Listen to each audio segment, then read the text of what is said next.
مسیح میں آپ سب کی ایک بار پھر سے سلامتی ہو۔ میں آج پھر کلام خدا کا ایک حوالہ اور کلام خدا کی کچھ باتیں آپ کے ساتھ پھر شیئر کروں گا، اور آج کلام کا حوالہ ہوگا متی کی انجیل اور اس کا 2 باب اور اس کی پہلی 2 آیات، اور اس میں یہ لکھا ہے: جب یسوع ہیرودیس بادشاہ کے زمانے میں یہودیہ کے بیت لحم میں پیدا ہوا تو دیکھو، کئی مجوسی پورب سے یروشلم میں یہ کہتے ہوئے آئے کہ یہودیوں کا بادشاہ جو پیدا ہوا ہے وہ کہاں ہے، کیونکہ پورب میں اس کا ستارہ دیکھ کر ہم اسے سجدہ کرنے آئے ہیں۔ خدا ان کے کلام کے پڑھے اور سنے جانے پر خدا ان کی خاص برکت ہو، آمین۔ میرے عزیزو، ان حوالہ جات کے بارے میں ہم پہلے بھی بہت بار سن چکے ہیں،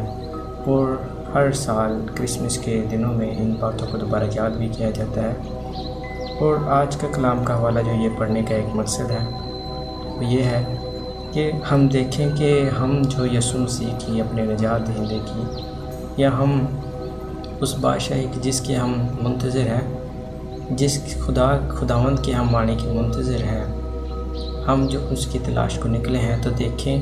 کہ ہم کہیں ہیرودیس بادشاہ کے جیسے لوگوں کے پاس تو جا کر نہیں بیٹھ گئے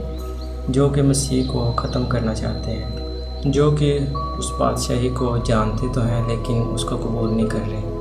اور اس بات کو بھی قبول نہیں کرتے کہ یسوع مسیح آنے والا ہے، کیونکہ وہ اپنی راہوں سے بگڑتے جاتے ہیں اور ان کے کام، ان کے اعمال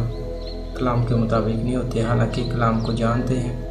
اور ان کلام کو سمجھتے ہیں، اور سکھانے کے لیے بھی ان کے پاس بہت کچھ ہوتا ہے، لیکن وہ ان کی زندگیوں میں اس کلام پر عمل کرنا نہیں پایا جا رہا ہوتا۔ میں ایسے کہہ رہا ہوں کہ وہ کیسے یہ جانتے ہیں،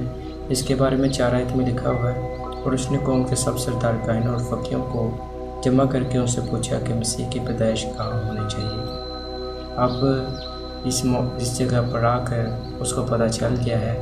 کہ یسوع مسیح پیدا ہو چکے ہیں، اب وہ پوچھ رہا ہے کہ اس کی پیدائش کہاں ہونی چاہیے۔ اور ایسے لوگ ہماری زندگیوں میں ہمیں بہت جگہ پر ایسے لوگ ہمیں ملتے ہیں جو کہ خدا ان کو جانتے ہیں، اور ہم ان کے پیچھے، غلط لوگوں کے پیچھے جا کر ان سے پوچھ رہے ہیں یسوع مسیح کے بارے میں، جو کہ یسوع مسیح کو ختم کرنا چاہ رہے ہیں۔ بہت سے سوشل میڈیا پر ایسے باتیں چلتی ہیں، ایسی چیزیں چلتی ہیں جو کہ ایک عام مسیحی کی، جو کہ ابھی نیا بڑھ رہا ہوتا ہے یسوع مسیح میں، اپنے خداوند میں، اپنے کلام میں، خداوند کے کلام میں، تو کیا ہوتا ہے کہ ایسی بہت ساری باتیں ہوتی ہیں جو کہ اسے اس چیز کی طرف سے الگ دور لے کر جاتی ہیں۔ جو چیزیں ایک کمرے میں ہونی چاہیے، یا آپس میں بات کرتے ہونے چاہیے، اور بڑے بڑے جسمے میں ایک دوسرے کو سکھانے کے لیے ہونے چاہیے، وہ نئے مسیح جو کہ ابھی مسیح میں جا رہے ہوتے ہیں، ان کے سامنے پہنچتی ہیں باتیں تو ان کے لیے ایک بڑی ٹھوکر کا باعث بنتی ہیں۔ اور ہم کلام کی طرف واپس آتے ہیں اور دیکھتے ہیں ہم کہ جب اس کو پتہ چلا ہے تو اس نے کیا کہا، 2 باب کی 8 آیت میں دیکھتے ہیں: اور یہ کہہ کر انہیں بیت لحم کو بھیجا کہ جا کر اس بچے کی بابت ٹھیک دریافت کرو، اور وہ جب وہ ملے تو مجھے بھی خبر دو تاکہ میں بھی آ کر اسے سجدہ کروں۔ ہم اس بات کو جانتے ہیں کہ وہ سجدہ کرنے کے لیے نہیں، بلکہ ہمارے منجی کو، ہمارے نجات دینے والے کو، یہودا کے بادشاہ کو قتل کرنا چاہ رہا تھا۔ تو آج بھی بہت سے لوگ اس چیز کو ختم کرنے کے لیے ابھی بھی ایک جٹ ہوئے ہیں، لیکن یہ کام نہ ہی پہلے رکا تھا اور نہ ہی اب رکنا ہے۔ اور اس بات کو ہم ایک اور چیز دیکھتے ہیں کہ ہم کیسے پہچان سکتے ہیں کہ جس کے پاس ہم پہنچے ہیں وہ خدا کے ساتھ ہے یا کہ خدا کے مخالف ہے، وہ ان باتوں کو قبول کرتا ہے یا نہیں کرتا۔ لکھا ہے کہ تم ان کو ان کے پھلوں سے پہچانو، ان کے کاموں سے، ان کے اعمال سے، نہ کہ ان کے باتوں سے، کیونکہ شریروں کے لب کے اے خداوند اے خداوند کہتے رہتے ہیں، احمقوں کے لب اے خداوند کہتے رہتے ہیں، لیکن ان کے دل خداوند سے دور ہیں۔ زبور 14 اس کی 1 آیت میں ہم پڑھتے ہیں، وہاں پہ لکھا ہوا ہے کہ احمق نے کہا کہ کوئی خدا نہیں، اور وہ بگڑ گئے، انہوں نے نفرت انگیز کام کیے۔ ہم یہ چیزیں اگر ان کی زندگی میں دیکھ رہے ہیں کہ کل اپنے دل ان کے خدا سے دور ہیں، خدا کی بات ماننے کو دل نہیں کرتا، اور منہ سے اے خداوند کہہ رہے ہیں، تو اس سے ہم ان کو پہچان سکتے ہیں کہ جو کہ خدا سے دور ہیں۔ اگر ایسا کوئی ہمارے سامنے ہیرودیس بادشاہ جیسا ہمارے سامنے آتا ہے تو ہمیں اس سے ہٹ کر اپنی راہ کو، جو کہ ہم نے خداوند مسیح کی طرف اپنا قدم بڑھایا اور خداوند مسیح کو ڈھونڈنے نکلے ہیں، تو اس راہ کو کبھی نہیں چھوڑنا۔ ہم ایک اور چیز ہم نے دیکھتے ہیں یہاں پر 2 گروہوں کے بارے میں۔ ایک مجوسیوں کا گروہ ہے جو خداوند کو ڈھونڈنے نکلا ہے، اور دوسرا ایک گروہ ہے جو کہ خداوند کے بارے میں جانتا ہے کہ اس کی پیدائش کہاں ہونی چاہیے۔ ہم جو خداوند کے ڈھونڈنے کے لیے نکلے ہیں، اور بھی ہمیں ایسے ملیں گے جن کو پتہ ہے کہ پیدائش کہاں ہونی چاہیے، لیکن وہ ساتھ نہیں جاتے، وہ اکیلے،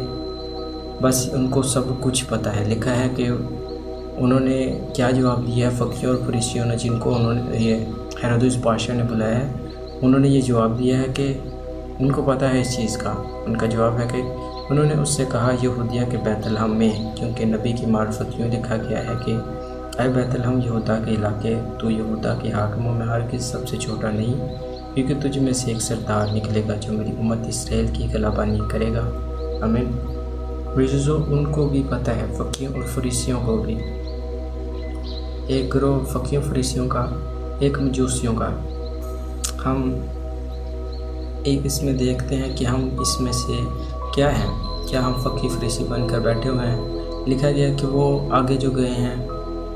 گئے صرف مجوسی ہیں۔ فقی اور فریسی جن کو پتہ چل چکا تھا وہ نہیں گئے۔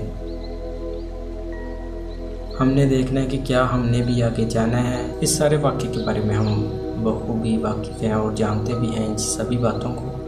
اور دیکھتے ہیں ہم اپنی زندگی کے بارے میں، کیا ہم یسوع مسیح کو جب ڈھونڈنے نکلے ہیں تو کیا ہم ایسے ہیرودیس بادشاہ کے پاس جا کر رک گئے ہیں، یا پھر آگے اپنی منزل کو، اپنی اس راہ کو جو کہ خداوند نے ہمارے دل میں ہمیں بتا دی ہے، تو کیا ہم اس کی طرف جا رہے ہیں،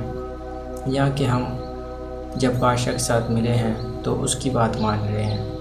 بادشاہ کہتا تھا کہ مجھے بھی بتانا آ کر، تاکہ میں بھی اسے سجدہ کر سکوں۔ یہ سارا واقعہ ہو چکا۔ جب مجوسی یسوع مسیح کو دیکھ چکے تو تب کیا ہوا کہ اس خدا نے رویا میں ان کو دکھائی دے کر بولا کہ تم نے اب واپس وہاں پر نہیں جانا۔ تو میرے عزیزو، اگر ہم اپنی زندگی میں ان چیزوں میں اگر ہم خداوند کو، اپنے خداوند کی راہ کو چن لیا ہے اور خداوند کے پیچھے ہو لیے ہیں، تو جب تک خداوند کو ہم نہ دیکھ لیں، ہمیں اس راہ سے نہ دائیں پھرنا ہے نہ بائیں پھرنا ہے، اور نہ ہی ایسے لوگوں کے ساتھ بیٹھنا ہے جو کہ خداوند کے کلام کو رد کرتے ہیں، خداوند کے کلام سے دور ہیں، حالانکہ جانتے تو سبھی کچھ ہیں کہ یسوع مسیح کہاں پر پیدا ہونے والا ہے۔ ہم کیا دیکھتے ہیں کہ دوبارہ ان کی جو آمد ہے، کچھ لوگ ہیں ان کو پتہ ہے، سب کچھ پتہ ہے، لیکن کیا ہے کہ ان کی زندگیوں میں یہ چیزیں، خداوند کو قبول کرنا اور خداوند کے کلام پر عمل کرنا جو خدا نے کہا ہے، یہ ان کی زندگیوں میں نہیں موجود۔ اور کچھ ہیں جنہوں نے بہت ہی زیادہ سخت کر دیا ہے، جو کہ فقی و فریسی سے یسوع مسیح کی جو بحث ہوتی تھی وہ اسی بارے میں ہوتی تھی کہ وہ ایک تو کلام کو بہت زیادہ سخت کر رہے تھے کہ ابھی آپ نے ہر ہفتے میں 2 روزے رکھنے ہیں، کی جیسے کہ ہم جانتے ہیں کہ ایک فریسی جو کہ دعا کر رہا تھا، اپنے آپ کو بڑا بنا رہا تھا۔ وہ فقی فریسی کیا کرتے ہیں کہ بتاتے ہیں، جتاتے ہیں کہ ہم تیرے سے زیادہ مان رہے ہیں، یہ ہے وہ ہے، اور ایسے کر کے سخت کر دیتے ہیں کلام کو۔ تو یسوع مسیح نے آ کر ان سبھی چیزوں کو ہمارے لیے، اس جیوے کو نرم کیا ہے۔ تو ہمیں اس کلام کے اوپر عمل کرنا ہے جو کہ خداوند ہمارے خدا نے ہمیں دیا ہے۔ ہمیشہ خداوند میں آگے بڑھتے رہیں اور جس چیز کی امید لگائی ہوئی ہے اس راز سے کبھی نہ ہٹیں۔ اگر آپ ایسے بادشاہوں کے پاس پہنچ گئے ہیں جو کہ خدا ان کے اپنے آپ کو بادشاہ سمجھتے ہیں، خدا کے علاوہ اپنے آپ کو بادشاہ سمجھنا شروع ہو گئے ہیں، تو ان کو کیا ہے، ان سے جانا ہے، ان سے الگ ہونا ہے، اپنی راہ کو کبھی نہیں چھوڑنا۔ تو ہمیشہ خدا میں آگے بڑھتے رہیں۔ خدا اس کلام کے وسیلہ سے آپ کو بڑی برکت دے۔ آمین، ہاللویہ، پریز دی لارڈ۔